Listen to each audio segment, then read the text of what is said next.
আমি আপনারে মাথা উঠাইতে গিয়ে কোনো অপরাধ করলাম নাকি, কোনো কষ্ট দিলাম নাকি? আপনার চোখের কোনা দিয়ে পানি বের হচ্ছে, কেন আপনি কাঁদতেছেন?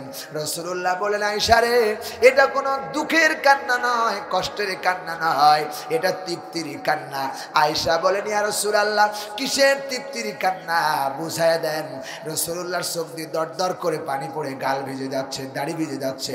নবীজি বলেন, আয়েশা রে, সাহাবীরা যে নামাজ পড়তেছেন, এই নামাজ প্রতিষ্ঠা করতে গিয়ে তায়েফের ময়দানে আমার লক্ষ লক্ষ পাথরের আঘাতে গায়ের চামড়া বের হয়ে কেটে গেছেন, শরীর মোবারক থেকে রক্ত ছড়াতে হয়েছে। এই নামাজ প্রতিষ্ঠা করতে গিয়ে আমার উহুদের ময়দানে দান্দার শহীদ করতে হয়েছে। এই নামাজ প্রতিষ্ঠা করতে গিয়ে সাহাবায়ে কেরামরা জীবন দিয়ে নামাজ প্রতিষ্ঠা করেছে, ঠিক কিনা? নামাজ এমনি আসেন নাই। রাসূলুল্লাহ ইন্তিকাল করবেন, প্রচন্ড জ্বর, এত জ্বর রাসূলের গায়ে এসেছেন, কোন সময় হুশ, কোন সময় বেহুশ। আল্লাহ নবীজি এমনি ভাবে হুশ বেহুশ। শেষ কথা, ইন্তিকালের পূর্বে শেষ কথা যেটা বললেন, মেয়ের কথা বললেন না, জামার কথা বললেন না, হুসাইন হাসানের কথা বললেন না। আল্লাহ নবী শেষ কথা যেটা বললেন ইন্তিকালের সময়, আসসালাত আসসালাত আসসালাত ইজামা মালাকাত আইমানুকুম আসসালাত, আমার উম্মতেরা নামাজ ছেড়ে দিও না, নামাজ নামাজ, আমার উম্মতের নামাজ ছেড়ে দিও না। শেষ কথা যেটা বললেন, মায়ের আমার, সেই নামাজের কথা কেন আল্লাহ রাসূল এত বর্ণনা দিলেন? আল্লাহ রাব্বুল আলামিন এর জন্য বলেন, ইল্লাল্লাযীনা আমানু ওয়া আমিলুস সালিহাতি ওয়া আকামুস সালাতা ওয়া আতাউস যাকাতা লাহুম আজরুহুম ইনদা রাব্বিহিম ওয়ালা খাউফুন আলাইহিম ওয়ালা হুম ইয়াহজানুন। চিল্লা পড়েন আল্লাহু আকবার। আল্লাহ রাব্বুল আলামিন সূরা বাকারা 2 নম্বর সূরা 3 নম্বর পারা 38 নম্বর রুকুর 277 নম্বর আয়াতে কারিমার ভিতরে আল্লাহ রাব্বুল আলামিন বলতেছেন, খুব খারাপ লাগতেছে বুঝি, কষ্ট লাগতেছে বুঝি, আস্তে আস্তে করে গলায় একটু সেরে যাবে, আস্তে আস্তে সেরে যাবে ইনশাআল্লাহ।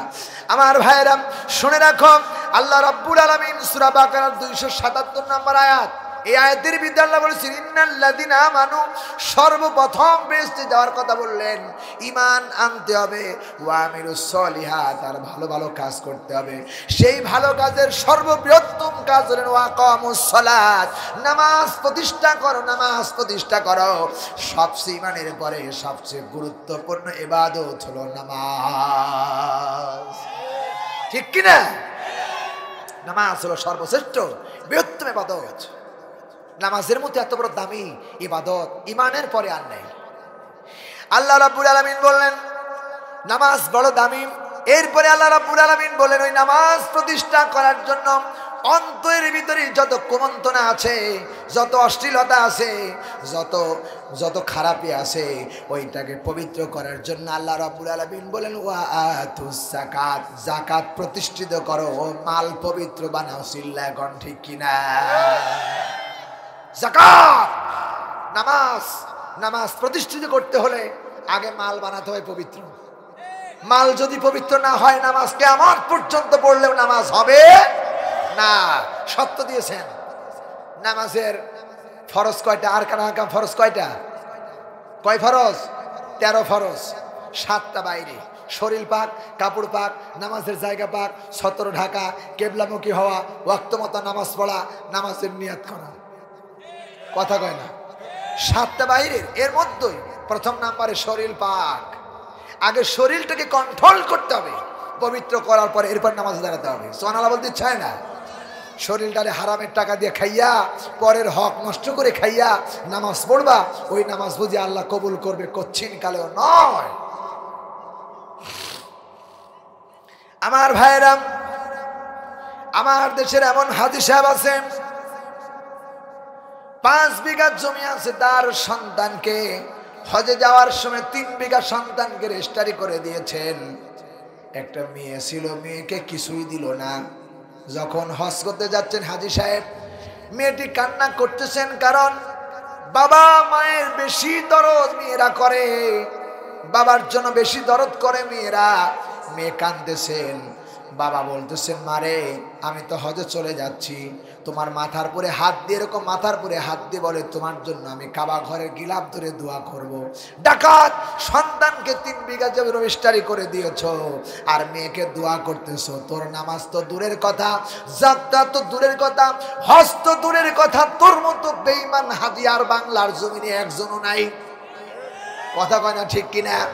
তোর হজ কিয়ামত পর্যন্ত করলেও কবুল হবে না, এটা আল্লাহর আই ক্যান্সেলেন্স। বন্ধুগণ আমার ভাইরাম, সোনার ভাইয়ের আমার, সম্পদ আল্লাহ রাব্বুল আলামিন আকাশ এবং জমিনের যত সম্পদ আছে সব সম্পদের মালিক কে? আরো জোরে আল্লাহ পাক বলেন ওয়ালিল্লাহি মা ফিস সামাওয়াতি ওয়া মা ফিল আরদ। অথবা আল্লাহ তাআলা বলেছেন লিল্লাহি মুলকুস সামাওয়াতি ওয়া মা ফিল আরদ। আকাশ আর জমিনের যত ধন সম্পদ আর মাল সামান আছে এগুলো দুনিয়ার কারণ, এগুলো সব আমি আল্লাহর। চিল্লা এখন ঠিক কিনা? আমরা যে খাই এগুলো কেবলমাত্র আল্লাহ রাব্বুল আলামিন আমাদেরকে আমানত দিয়েছেন। সুবহানাল্লাহ বলতে পারেন নাই? এগুলো আমাদের কাছে আল্লাহ দিয়েছেন আমানত। সম্পদের মালিক 3 জন। সর্বপ্রথম মালিক হচ্ছেন আল্লাহ তাআলা, 2 নম্বরে মালিক হচ্ছে রাষ্ট্রের সরকার, আর 3 নম্বরে যারা দখল করে খায় তারা হচ্ছে 3 নম্বর মালিক। সন্তান যেই সম্পদ আপনি খেতেছেন সেই সম্পদ, এখানে বিশাল বড় একটা মসজিদ আছে অথবা আপনার একটা বিল্ডিং আছে, সরকার ইচ্ছে করলে মুহূর্তের ভিতরে আপনার সেই জায়গাটা তিনি পরিবর্তন করে অন্যত্র নিয়ে ওই জায়গায় সরকারি কোনো কাজকর্ম করতে পারে, এটা কেউ বাধা দিতে পারবে না। কথা কয় না ঠিক কিনা? সিরাজগঞ্জে আপনি যাবেন, সিরাজগঞ্জ দেখবেন বাইপাসে একটা মসজিদ ছিল, সেই মসজিদ এখন আর নাই। সেখানে বিশাল বড় চত্বর হতেছেন, সরকারি জায়গায় একাকার করে নিয়েছে। আমার ভাইরা তেতে প্রমাণ হয়ে গেল জমির দলিল আছে আমার, আমি কেবলমাত্র দলিলের মাধ্যমে ভোগ দখলকারী। সর্বপ্রথম মালিক আল্লাহ, 2 নাম্বার রাষ্ট্রের প্রধান, রাষ্ট্রের প্রেসিডেন্ট, 2 নাম্বারে 3 নাম্বার আমি ভোগ দখল করতে গিয়ে যদি সন্তান আর মেয়ের মধ্যে যদি ইনসাফ করতে না পারি, কিয়ামতের ময়দানে বেইনসাফের কাতারে তোমারে উঠা লাগবে। বোনরে বুঝি অনেক ভাইরা আছো, বাপ মারা যাওয়ার পরে বোনকে আর সম্পদ দিতে মন চায় না, আছে না নাই? আছে মানে কি আমরাই, ঠিক কি না? আমরাই দেই না। সম্পদ আল্লাহ তাআলা দিলেন পরীক্ষা করার জন্য। ওয়ালা নাবলুওয়ান্নাকুম বিশাইয়্যিম মিনাল খাউফি ওয়াল জুই। আল্লাহ তাআলা বিভিন্ন পর্যায়ে বান্দাকে পরীক্ষা করে। পরীক্ষা করার জন্য আল্লাহ তাআলা আমাকে আপনাকে পাঠিয়েছে পৃথিবীতে। প্রিয় ভাই সব, আমাকে যখন পৃথিবীতে আল্লাহ পাঠিয়েছেন, দায়িত্ব দিয়ে পাঠিয়েছেন। আমার দায়িত্ব কি? ওয়াইস ক্বালা রাব্বুকা লিল মালাইকাতি ইন্নী জাইলুন ফিল আরদি খলিফা। আল্লাহ আমাকে দায়িত্ব দিয়ে পৃথিবীতে পাঠিয়েছেন। আমার দায়িত্ব যা পেয়েছি যথাযথভাবে আমাকে আদায় করতেই হবে, ঠিক কিনা বলেন? প্রিয় বন্ধুগণ, অনেক সময় আছে আমরা বিবাহ করি, বিবাহর সময় মহরনা ধার্য করি 5,09,999 টাকা, এরকম আছে না নাই? আবার 40,000 তো মহরনার হয় না, 2-1টা, 2 লাখ, 3 লাখ, 4 লাখ, 5 লাখ, 10 লাখ, 20 লাখ, 1 কোটি এরকমই মহারণা হয়। 5,09,999 টাকা দিলমহর ধার্য করিয়া বিবাহ করতে যায়, অথচ বিবাহর মাজলিসে ওই বান্দা কেবলমাত্র নিয়ে যায় 500 টাকা দামের একটা নাকফুল। এ বিয়ে আপনাকে কে করতে বলেছে? কে বলেছে আপনাকে বিয়ে করতে? আপনি তো সবচেয়ে বড় দালাল। পৃথিবীতে সবচেয়ে উত্তম বিবাহ যেই বিবাহের মধ্যে মহারণা ধার্য করা কম, যে যতটুকু দিতে পারবে ওই মহারণা পরিশোধ করে বিবাহ সম্পন্ন করা, এর চাইতে উত্তম কাজ আর হতে পারে না। ঠিক কিনা? কেন এটা হয়? 5,09,999 টাকা। মেয়ের বাপ চিন্তা করে, ইমান কি, ইমানের কথা বলছি, মেয়ের বাপ চিন্তা করে ভবিষ্যতে যদি কোনো জামাই যদি মেয়ের উপরে কোনো অত্যাচার করে, যদি তালাক হয়ে যায়, তাহলে কোর্টে সু করলে 5 লক্ষ টাকা দেলমোহর বানলে আর আমার কন্যাকে তালাক দিতে পারবে না। সুতরাং তালাক দিতে হলে তার জানে ভয় থাকবে যে 5 লক্ষ টাকা আমারে দিতে হবে, তালাক দিতে পারবে না। এই চিন্তা ফিকির করে যারা বিবাহ দেয় এরা ডাইরেক্ট মুনাফিকের বাচ্চা, মুনাফিক। কথা বলে ঠিক কিনা? কারণ বুখারীর প্রথম হাদিস, ইন্নামা আমালু বিন্নিয়াত, প্রত্যেকটি ভালো কাজ নির্ভরশীল নিয়াতের উপরে। আপনার নিয়াত যদি ওইটাই হয়, আপনার মেয়ে ভাত খাইতে পারবে না, মহরনার টাকা দিলেও খাইতে পারবে না। আর আপনার মেয়ে, কারণ আপনার ইমানের ভিতরে দুর্বলতার কারণে আপনার মেয়ে তালাক হয়ে যাবে, আপনি ইসলাম শরিয়াতের হুকুম অমান্য করার কারণে। অধিকাংশ হয় তাই। ধার্য করতে হবে যা, দিতে হবে তা। ফরজ, ডাইরেক্ট ফরজ, দিতেই হবে তা। আপনি দিতে পারলেন না, যদি এই অবস্থায় স্ত্রীর কাছে মাফও নিতে চাই, পারলেন না, স্ত্রীর কাছে মহারণার টাকা মাফ চাওয়া জায়েজ নাই। স্ত্রীর কাছে মহারণার টাকা মাফ চাওয়া জায়েজ নাই। আপনি যতটুকু সামর্থ্য ততটুকু দেবেন। দেওয়ার পরে স্ত্রী যদি বলে, স্বামী আমার, আমি আপনাকে, আপনি যা দিয়েছেন আমি আপনারে দান করে দিলাম, আপনি যে ইচ্ছা সেভাবে করতে পারবেন। আল্লাহ বলেছেন হানিয়াম মারিয়া, তুমি এখন খাও, রুচি সম্মত তৃপ্তি সহকারে খাওয়ার কোনো অসুবিধা নেই, আগে আপনার মহারণার টাকা দেওয়া লাগবে। মহারণা দিলেন না, কিয়ামতের ময়দানে আপনার মহারণা না দেওয়ার কারণে স্ত্রীর সাথে যে কর্ম করেছেন, স্ত্রীর সাথে যে সহবাস করেছেন, তার চরিত্র নষ্ট করেছেন, মহারণার টাকা না দেওয়ার কারণে কিয়ামতের ময়দানে জিনার কাতারে আপনাদের দাঁড়াতে হবে। সুতরাং বিশ্বাস করো মুসলমান, আল্লাহ তোমাদেরকে দিয়েছে কোরআনে কারীম। সুতরাং আগে মাল পবিত্র করতে হবে। মহারণার টাকা যতক্ষণ না দিবেন, আপনার স্ত্রী আপনার জন্য একটা নিয়ামত, এই নিয়ামত পবিত্র হইল না। সুতরাং আমি আপনাদেরকে বলবো আগে মাল পবিত্র করা লাগবে। ঠিক না? ঠিক। আল্লাহ যেন বুঝার তৌফিক দান করে, বলুন আল্লাহুম্মা আমিন। প্রিয় ভাই সব, 2 নাম্বার, জবানটাকে কন্ট্রোল করতে হবে। জবান দিয়ে আপনি যা ইচ্ছা তাই বলতে পারবেন না। আর যৌতুক ছাড়া তো বিয়ে হয় না। যৌতুক আছে না নাই? যৌতুক আছে যেখানে আমরা আছি, হ্যাঁ, যৌতুক নাই যেখানে আমরা আছি সেখানে। যৌতুকের টাকা খাওয়া আর কুত্তার পায়খানা খাওয়া সমান। মা বোনদেরকে বলছি, শুনে রাখো, মুখটারে কন্ট্রোল করতে হবে। সব টাকা খাওয়া যাবে না, সব টাকাই খাওয়া যাবে না। টাকা, সব টাকা টাকা নয়, হালাল রুজি অর্জন করে ওইটা খাইতে হবে। অনেক সময় দেখা যায় স্বামী ইনকাম করে 500 টাকা, স্ত্রীর চাহিদা 800 টাকা। আছে না নাই?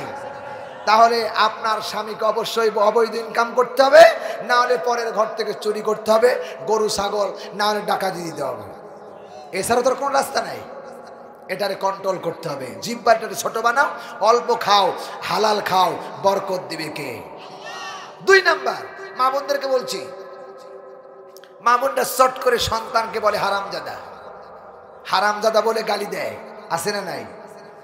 হারামজাদা বলে যারা গালি দেয় সন্তানকে, আপনি সন্তানকে যখন হারামজাদা বলে গালি দিলেন, আপনি কত বড় অন্যায় করেছেন, কত বড় কথা বলেছেন, আপনি কি একবার বিবেক দিয়ে চিন্তা করেছেন? হারামজাদা শব্দের আবিধানিক অর্থ হলো, হারাম মানে হলো অবৈধ, জাদা মানে সন্তান। আপনি আপনার সন্তানকে গালি দিলেন, আপনার সন্তান জারক সন্তান।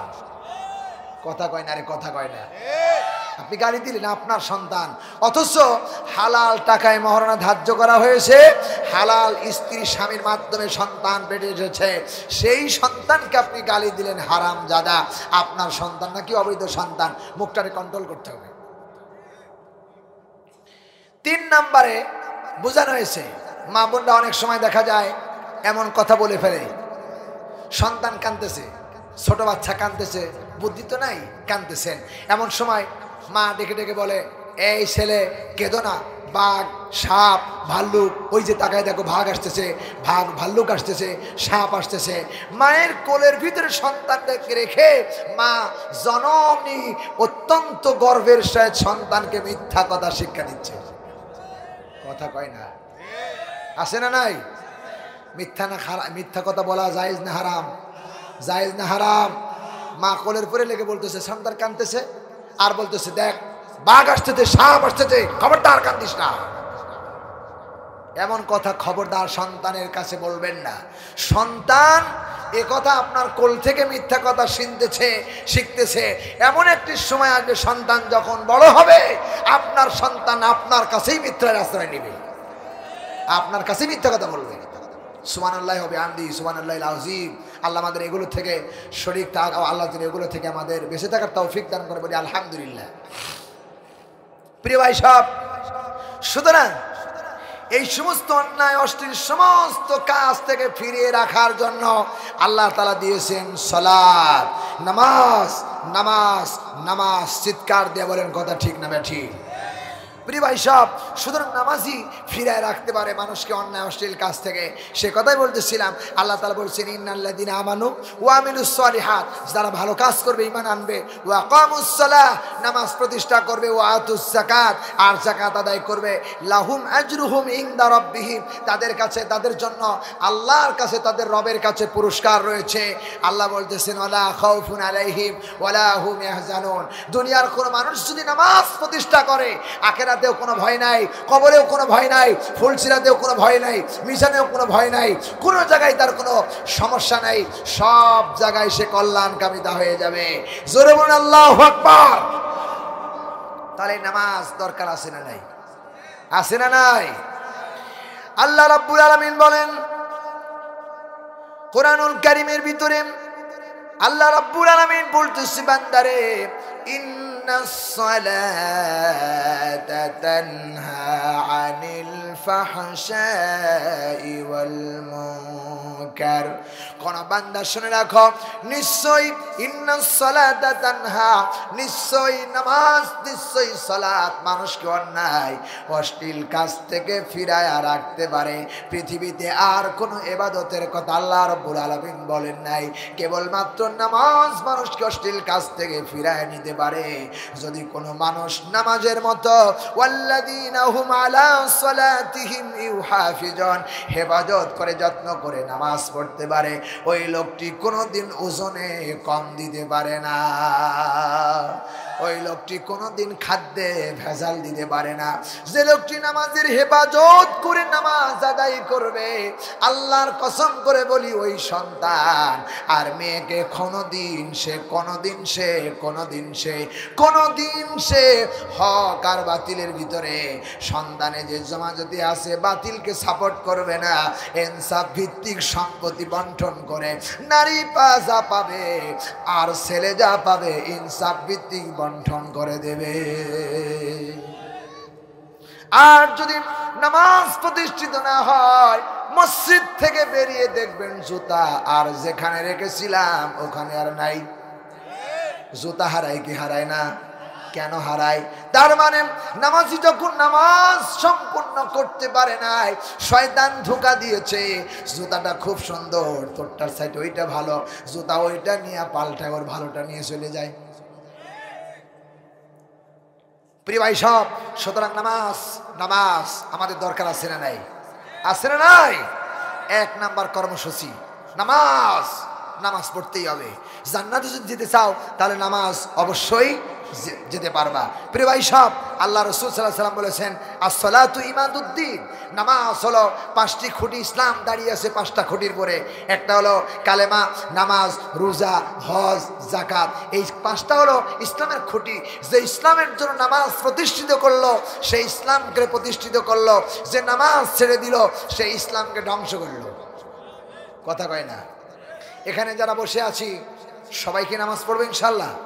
কারা কারা পড়বেন দেখি হাত তুলে দেখান তো। লিল্লাহে তাকবীর, লিল্লাহে তাকবীর। দেখেন তো হাত তুলে নিকে, দেখেন হাত তুলে নিকে, ওরে ধরেন, ওরে বাঁধেন। আল্লাহ কবুল করো, সবাই বলে আল্লাহুম্মা আমিন, আল্লাহুম্মা আমিন। আল্লাহ কবুল করো। প্রিয় ভাই সব, আল্লাহ যেন আমাদেরকে সকলকে 5 ওয়াক্ত নামাজ পড়ার তৌফিক দান করে, বলেন আল্লাহুম্মা আমিন। আল্লাহ যে ওয়াদা করেছে নামাজ পড়লে তাদেরকে জান্নাত দেবে, এই কথা কি আল্লাহ মিথ্যা বলেছে? আল্লাহ বলেছেন ইন্নাল্লাহা লা ইউখলিফুল মিআদ, নিশ্চয়ই আমার প্রতিশ্রুতি কখনো ব্যতিক্রম হয় না। আমি আল্লাহ যা বলি সব প্রতিশ্রুতি আমি আল্লাহ তাআলা নির্ধারিত সময় সবগুলো তোমাদের সামনে ওপেন করে দিব। সুবহানাল্লাহ। আল্লাহর প্রতিশ্রুতি ব্যতিক্রম হয় না। সুতরাং নামাজ নামাজ নামাজ নামাজ। একজন কাফের আর একজন মুসলমানদের মধ্যে পার্থক্য হলো নামাজ, ঠিক কিনা? যে নামাজ পড়লো সে মুসলমান, যে নামাজ পড়লো না সে কাফের। ওয়ান জাবির রাদিয়াল্লাহু তাআলা আনহু قال قال رسول الله صلى الله عليه وسلم بين العبد وبين الكفر ترك الصلاه। রাসূলুল্লাহ বলেছেন, যে ব্যক্তি নামাজ প্রতিষ্ঠা করলো, যে ব্যক্তি নামাজ আদায় করলো, আমার বন্ধুগণ, বান্দা এবং কাফেরদের মধ্যে পার্থক্যই হলো নামাজ। যে নামাজ প্রতিষ্ঠা করলো সে কেবলমাত্র নামাজ প্রতিষ্ঠা করলো, সে আল্লাহর বান্দা হয়ে গেল, আর যে নামাজ প্রতিষ্ঠা করলো না সে কাফের হয়ে গেল, ঠিক কিনা? যে ব্যক্তি ইচ্ছা করে এক ওয়াক্ত নামাজ ছেড়ে দিল সেও কাফের হয়ে গেল। আমরা স্বেচ্ছায় হেলাই 5 ওয়াক্ত নামাজ অনেক ভাইরা পড়ি নাই। রমজান মাসে মসজিদে জায়গা পাওয়া যায় নাই। যারা সত্যিকারের মুসল্লি আর যারা নামাজ পড়ে না তাদের ঠেলায় মসজিদে গিয়ে সামনে কাতার পাওয়া যায় নাই। রমজানও শেষ, নামাজও শেষ, ঠিক কিনা? আচ্ছা বলেন তো, নামাজ শুধু রমজান মাসে না 12 মাসে? 12 মাসে সব সময় নামাজ। আল্লাহ রাব্বুল আলামিন কুরআনুল কারীমের মধ্যে স্পষ্ট ভাষায় বলেছেন, ইন্নাস সালাতা কানাত আলাল মুমিনিনা কিতাবাম মাওকুতা। আল্লাহ তাআলা বলতেছেন, হে ঈমানদাররা শুনে রাখো, তোমাদেরকে বলতেছি, ইন্নাস সালাতা কানাত আলাল মুমিনিনা কিতাবাম মাওকুতা। নামাজ একটা নির্দিষ্ট সময়ে, প্রত্যেক সময় যখন নির্দিষ্ট সময় আসবে, নির্দিষ্ট সময় ইবাদতের জন্য আমি আল্লাহ তাআলা নামাজকে ফরজ করেছি প্রত্যেকটি মুসলমানদের জন্য, ঈমানদারদের জন্য। সুবহানাল্লাহ। সুতরাং যখন নামাজের ওয়াক্ত হবে তখন নামাজ পড়তে হবে, সেটা রমজানের বাইরে হোক আর রমজানের ভিতরে হোক, সব সময় 5 ওয়াক্ত নামাজ নির্ধারিত সময় পড়তে হবে। এটা কার হুকুম? জোরে বলেন, কার হুকুম? আমাদের সমাজে অনেক মানুষ আছে আসরের নামাজ আছে না নাই, জোহরের নামাজ আসরে পড়ে, কারণ জোহরের সময় কামের খুব চাপ ছিল, মাঠে খুব কাম ছিল, এত কাজ ছিল যে কাজের কারণে এই কাজটুক সেরে চলে যাব আর আসবো না। এই করতে করতে আসরের নামাজ সময় হয়ে গেছে, জোহরের নামাজ কাজা হয়ে গেল।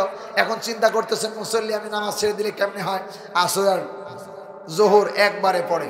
আল্লাহর কসম, কোন কারণবশত যদি ইচ্ছে করে কেউ নামাজ ছেড়ে দেয় এক ওয়াক্ত, কিয়ামত পর্যন্ত যদি ওই নামাজ আদায় করে, ওই আসরের নামাজ জোহরের নামাজ ওয়াক্ত মতো আদায় করার হক আদায় হবে না। জোরে বলেন নাউজুবিল্লাহ। সুতরাং আমাদেরকে ওয়াক্ত মতো নামাজ পড়তে হবে। জোরে বলেন আল্লাহু আকবার। নামাজ পড়লে এখন কি পাওয়া যাবে? আল্লাহ তাআলা বলেছেন, ফাকিমুস সালাতা ওয়া আতুজ যাকাতা ওয়া আতাসিমু বিহাবলিল্লাহ। হে ঈমানদাররা, আল্লাহ বলেছেন ফাকিমুস সালাত, নামাজ প্রতিষ্ঠা করো, আর যাকাত আদায় করো, ওয়া আতাসিমু বিল্লাহ, আর আল্লাহর রশিকে শক্ত করে ধরো। আল্লাহর রশি হলো কোরআন শরীফ। আল্লাহর রশি কি? কোরআন শরীফ। শক্ত করে ধরো, তাহলে হুয়া মাওলাকুম ফানি'মাল মাওলা ওয়া নি'মান নাসির। উত্তম সাহায্যকারী হিসাবে, উত্তম বন্ধু হিসাবে, উত্তম একজন প্রতিনিধি হিসাবে তুমি আল্লাহরে পাইবা। জোরে বলেন সুবহানাল্লাহ। আল্লাহ তখন বন্ধু হয়ে যায়। যে নামাজ পড়ে তার বন্ধুকে আল্লাহ তাআলা বন্ধু হয়ে যায়। সুতরাং কেউ যদি আল্লাহর বন্ধু বানাতে চায় তাহলে নামাজ লাগবে। নামাজ ছাড়া আল্লাহকে বন্ধু করা সম্ভব না, রসুলকে বন্ধু করা সম্ভব না। সুতরাং সর্বশ্রেষ্ঠ মানের পরে যে ইবাদত, সেই ইবাদতের নাম হলো নামাজ। সুবহানাল্লাহ। আমার ভাইরা, সেই নামাজের ব্যাপারে আল্লাহ রাব্বুল আলামিন বলেছেন, উলাইকা আলাইহিম সালাওয়াতুম মির রাব্বিহিম ওয়া রাহমা ওয়া উলাইকা হুমুল মুহতাদুন। নামাজ হলো দোয়া, নামাজ হলো রহমত, নামাজ হলো নিয়ামত, নামাজ হলো শ্রেষ্ঠ ইবাদত। কথা কয় না? নামাজ হলো দোয়া, নামাজ হলো নামাজ হলো দোয়া, নামাজ হলো নিয়ামত, নামাজ হলো রহমত, আর নামাজ হলো শ্রেষ্ঠ ইবাদত। এটা আল্লাহ রাব্বুল আলামিন বলেছেন। কারণ বান্দা যখন নামাজ পড়ে, রাসূলুল্লাহ বলেছেন, নামাজি বান্দা যখন নামাজ পড়তে গিয়ে সিজদার দিকে যতক্ষণ পর্যন্ত নেক নজরে তাকায় থাকবে, আল্লাহ রাব্বুল আলামিন আরশ আজিম থেকে নিয়ামতের ভরে, রহমতের ভরে বান্দার দিকে তাকায় থাকে। যতক্ষণ বান্দা সিজদার দিকে তাকায় থাকবে ততক্ষণ আল্লাহ তার নেক নজর দিয়ে তাকায় থাকেন। আর যখন বান্দা সিজদার দিক থেকে চোখ অন্য দিকে চলে যায়, আল্লাহর এই অশেষ রহমতের চোখটা অন্য দিকে চলে যায়। সুতরাং বান্দার এই হাদিস দ্বারা প্রমাণ করতেছেন, কোরআনের আয়াত দ্বারা প্রমাণ করতেছেন, নামাজ হলো রহমত, নামাজ হলো নিয়ামত, নামাজ হলো দোয়া। নামাজের ভিতরে যখন আমরা দুই সিজদার মাঝখানে বলি অথবা সূরা ফাতিহা বলি, নামাজের মধ্যে সর্বশ্রেষ্ঠ দোয়া হলো সূরা ফাতিহা। সূরা ফাতিহার নামই হলো দোয়া। কথা কয় না? সূরা ফাতিহা যখন পড়ে, আলহামদুলিল্লাহি রাব্বিল আলামিন আর রহমানির রহিম মালিক ইয়াউমিদ্দিন, ইয়া শুরু হয়ে গেল, ইয়াকা না'বুদু ওয়া ইয়াকা নাস্তাঈন ইহদিনাস সিরাতাল মুস্তাকিম। আল্লাহ তোমার ইবাদত করতেছি, তোমার কাছে সাহায্য চাই, আমাদেরকে সোজা রাস্তা দেখাও, এমন রাস্তা দেখাও যে পথে তোমার নিয়ামত, আর ওই রাস্তা আমাদেরকে দেখাও না যে রাস্তায় তোমার অভিশাপ, যাদের পরে অভিশাপ দিয়েছে ওদের পথে আমাদেরকে চালায়ও না। এটা সর্বশ্রেষ্ঠ দোয়া নামাজের মধ্যে। জোরে বলুন সুবহানাল্লাহ। এরপরে যখন দুই সিজদার মাঝখানে বসেছি, দুই সিজদার মাঝখানে বসে বলেছি, আল্লাহুম্মা গফিরলি ওয়ারহামনি ওয়াহদিনি ওয়াআফিনি ওয়ারযুকনি, আল্লাহ তুমি আমারে ক্ষমা করো। এটা দোয়া, আল্লাহর কাছে দোয়া করতেছি, আল্লাহ তুমি আমারে ক্ষমা করো। আল্লাহুম্মা গফিরলি ওয়ারহামনি, তুমি আমাকে দয়া করো। এরপরে বলতেছি ওয়ারহামনি ওয়াহদিনি, তুমি আমার হেদায়েত দাও। ওয়াআফিনি, তুমি আমারে সুস্থ রাখো। ওয়ারযুকনি, আর যত রিজিক আমার লাগবে তুমি আল্লাহ কুদরতি ভাবে বাড়ায়া দাও। সুবহানাল্লাহ। এই সেই নামাজ, নামাজ হলো শ্রেষ্ঠ দোয়া। সুতরাং এই নামাজ আমাদেরকে আদায় করতে হবে। সুতরাং আপনাকে বলবো, আমি আপনাদেরকে বলবো, যদি জান্নাতে যেতে হয় তাহলে 1 নাম্বার কর্মসূচি ঈমান, ঈমান গ্রহণের করার পরে 2 নাম্বার হলো কিতাবের প্রতি বিশ্বাস করতে হবে। এই কোরআন শরীফ দিয়ে আমাদেরকে নামাজ পড়তে হবে, এই কিতাবের বিশ্বাস করতে হবে। 3 নাম্বার সালাত প্রতিষ্ঠিত করতে হবে। 4 নাম্বার কথা বলছি, জান্নাতে যাওয়ার কর্মসূচি 4 নাম্বার। আল্লাহ রাব্বুল আলামিন বলেন, والذين هم عن اللغو معرضون, যতদিন পৃথিবীতে বেঁচে থাকবেন এই জবান দিয়ে কোনো অনর্থক কথা বলা যাবে না, কোনো আজে বাজে কথা বলা যাবে না, অশ্লীল কোনো কথা বলা যাবে না। এই মুখটারে পবিত্র করতে হবে। পবিত্র মুখ দিয়ে যখন আল্লাহরে কোনো বান্দা একটা বার আল্লাহ বলে ডাক দেয়, আল্লাহ রাব্বুল আলামিন 70 বার বান্দা বান্দা বান্দা বলে ডাকতে থাকে।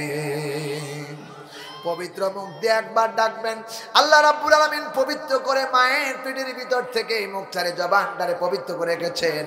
আল্লাহ মায়ের পেটের ভিতরে আমারে আপনারে এই মুখ দিয়ে খাওয়ায় বাসায় রাখতে পারতেন কি পারতেন না?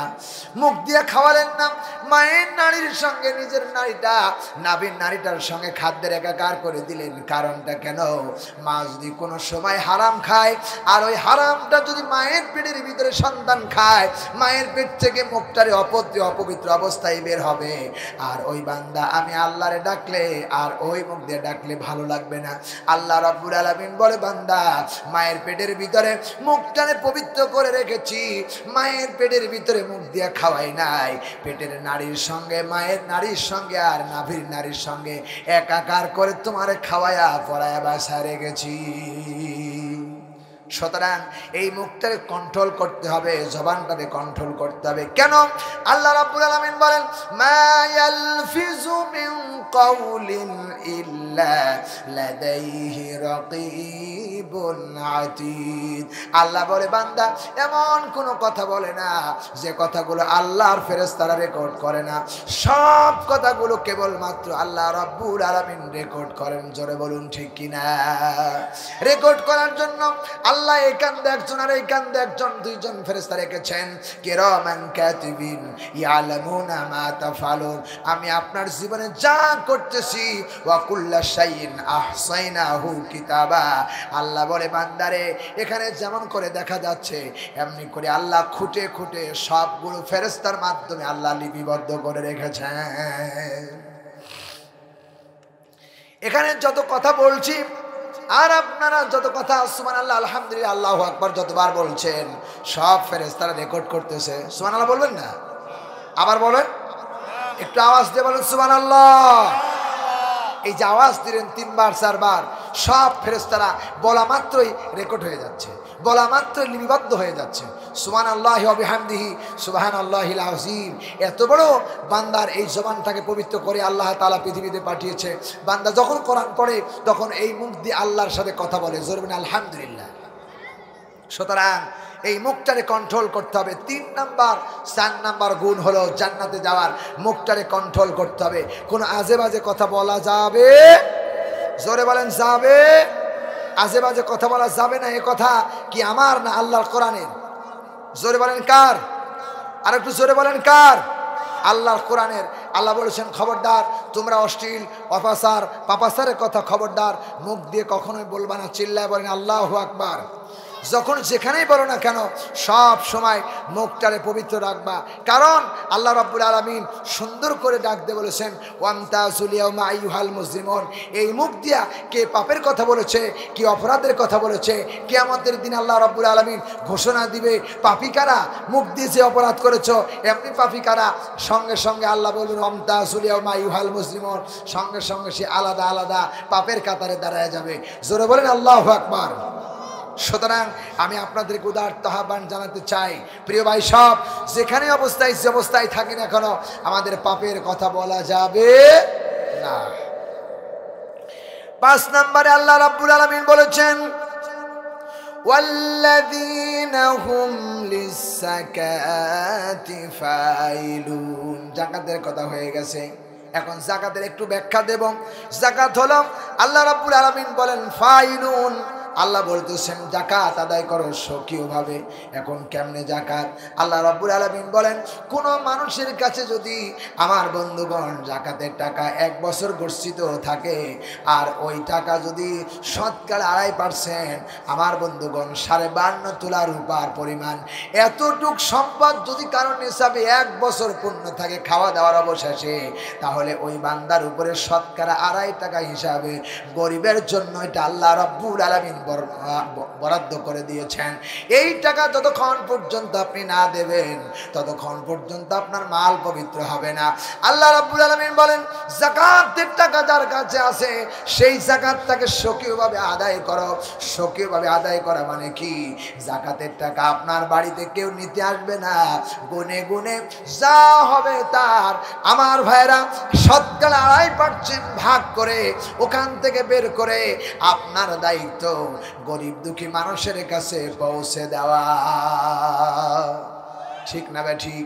আমাদের দেশে অনেক সময় যাকাতের টাকা মাইকিং করে হয়, আমি অমুক দিন যাকাতের টাকা দেব, শাড়ি দেব। দেখা গেল যাকাতের টাকা শাড়ি নিয়ে আসতে গিয়ে 2-3 জন পায়ের নিচে পড়ে মারা গেছে। এরকম আছে না নাই? এটা যাকাত না, এটা ফাজলামি। এটা যাকাত না, এটা ফাজলামি। রাসূলুল্লাহ সাহাবায়ে কেরাম থেকে আদর্শ গ্রহণ করুন।